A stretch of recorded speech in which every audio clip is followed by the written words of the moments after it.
नमस्कार, मैं शिक्षा मिश्रा झारखंड के सुप्रभात मीडिया में आपका स्वागत करती हूँ।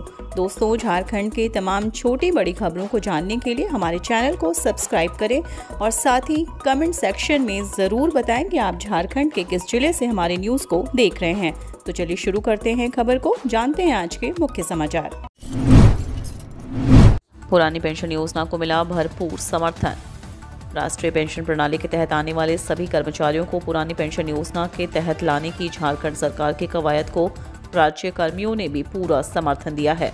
भविष्य निधि निदेशालय के ताज़ा आंकड़ों के मुताबिक 1,01,412 राज्यकर्मी कर्मचारी पोर्टल पर इसके लिए ऑनलाइन आवेदन कर चुके हैं। झारखंड में 1 दिसंबर 2004 के बाद नियुक्त राज्य सरकार के कर्मचारी नई पेंशन योजना के दायरे में है। इसके तहत आने वाले 1,14,326 कर्मचारियों को झारखंड सरकार ने पुरानी और नई पेंशन योजना में से किसी एक का विकल्प चुनने के लिए कहा है।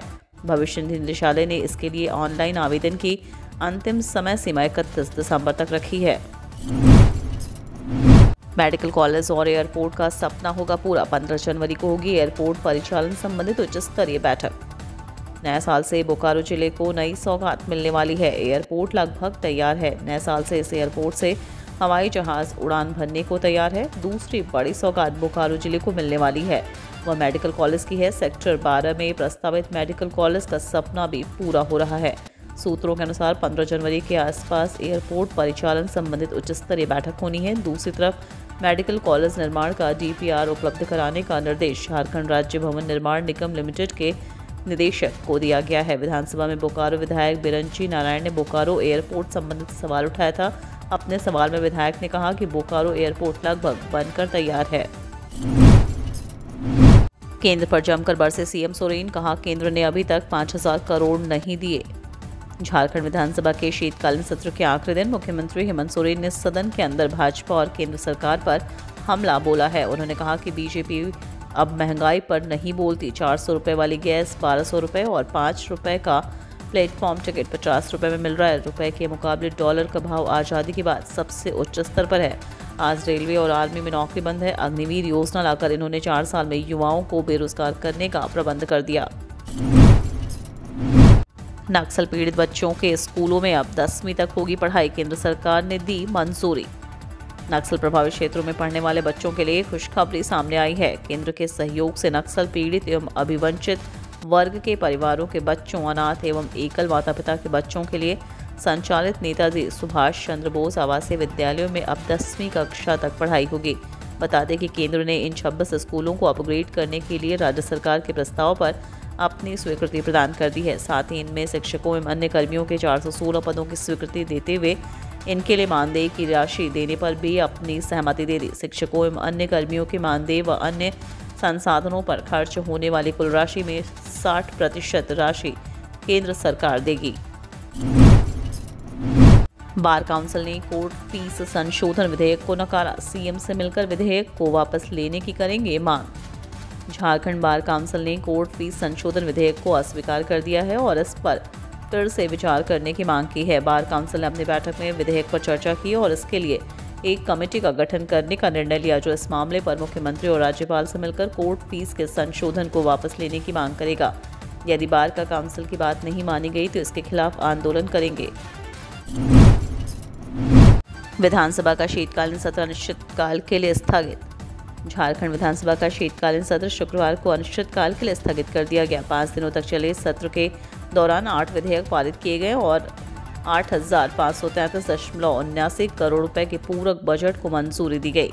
विधानसभा अध्यक्ष रविंद्रनाथ महतो ने कहा कि सत्र के दौरान सदस्यों से कुल 326 प्रश्न मिले और इनमें से 230 को मंजूरी दी गई, जबकि 192 प्रश्नों के उत्तर दिए गए। वहीं इससे पहले झारखंड के मुख्यमंत्री हेमंत सोरेन ने शुक्रवार को सदन में कहा कि रेलवे भी अवैध खनन कर रहा है। उन्होंने घोषणा की कि एक विशेष जांच दल राज्य से रेलवे द्वारा अवैध रूप से खनन किए गए खनिजों के कथित परिवहन की जाँच करेगा। रांची में T20 blind cricket world cup के हीरो सुजीत मुंडा का जोरदार स्वागत।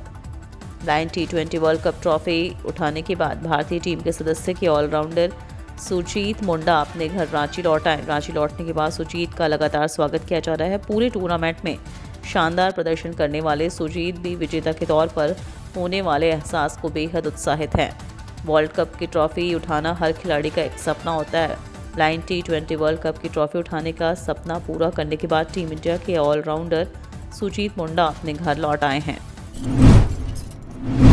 केंद्र ने झारखंड में सम्मेद शिखर जी पर फिर से विचार करने के लिए कहा। पर्यटन स्थल बनाने का हो रहा है विरोध।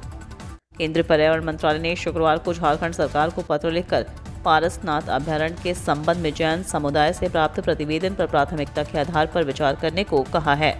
झारखंड के गिरिडीह जिले में पारसनाथ पहाड़ियों पर स्थित सम्मेद शिखर जी जैन समुदाय का सबसे बड़ा तीर्थ है। जैन समुदाय के सदस्य पारसनाथ पहाड़ियों में धार्मिक पर्यटन को बढ़ावा देने के राज्य सरकार के कदम का विरोध कर रहे हैं। पर्यावरण मंत्रालय ने राज्य सरकार द्वारा प्रस्तुत प्रस्ताव के बाद अगस्त 2019 में पारसनाथ अभयारण्य के आसपास एक पर्यावरण संवेदनशील क्षेत्र अधिसूचित किया था और पर्यावरण पर्यटन गतिविधियों को मंजूरी दी थी। कोरोना के बढ़ते खतरों को देखते हुए स्वास्थ्य विभाग की तैयारियां जोरों पर।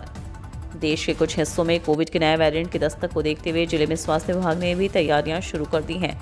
इसे लेकर अब तक वैक्सीन की दूसरी और प्रिकॉशन डोज लगवाने वालों से वंचित लोगों को वैक्सीनेट करने पर जोर दिया जा रहा है। स्वास्थ्य विभाग ने नए वैक्सीनेशन सेंटर शुरू करने की तैयारी शुरू कर दी है। इसके अलावा कोविड को लेकर चिकित्सकों और स्वास्थ्य कर्मियों के लिए मॉक ड्रिल आयोजित कर प्रशिक्षित करने की भी तैयारी चल रही है।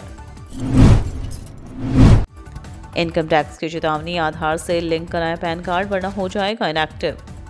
आधार कार्ड से लिंक नहीं होने वाले पैन 31 मार्च 2023 के बाद निष्क्रिय कर दिए जाएंगे। आयकर विभाग ने शनिवार को एक पब्लिक एडवाइजरी जारी की है। इनकम टैक्स डिपार्टमेंट के अनुसार पैन को आधार से लिंक कराना अनिवार्य है। 31 मार्च 2023 तक आधार से लिंक नहीं होने वाले पैन कार्ड को इनएक्टिव कर दिया जाएगा। इसलिए ज़रूरी है कि जिन लोगों ने पैन को आधार कार्ड से लिंक नहीं किया वे जल्द लिंक करा ले। आयकर अधिनियम 1961 के अनुसार छूट की श्रेणी में नहीं आने वाले सभी पैन धारकों के लिए अनिवार्य है। 1 अप्रैल 2023 से आधार से बिना लिंक पैन निष्क्रिय हो जाएंगे।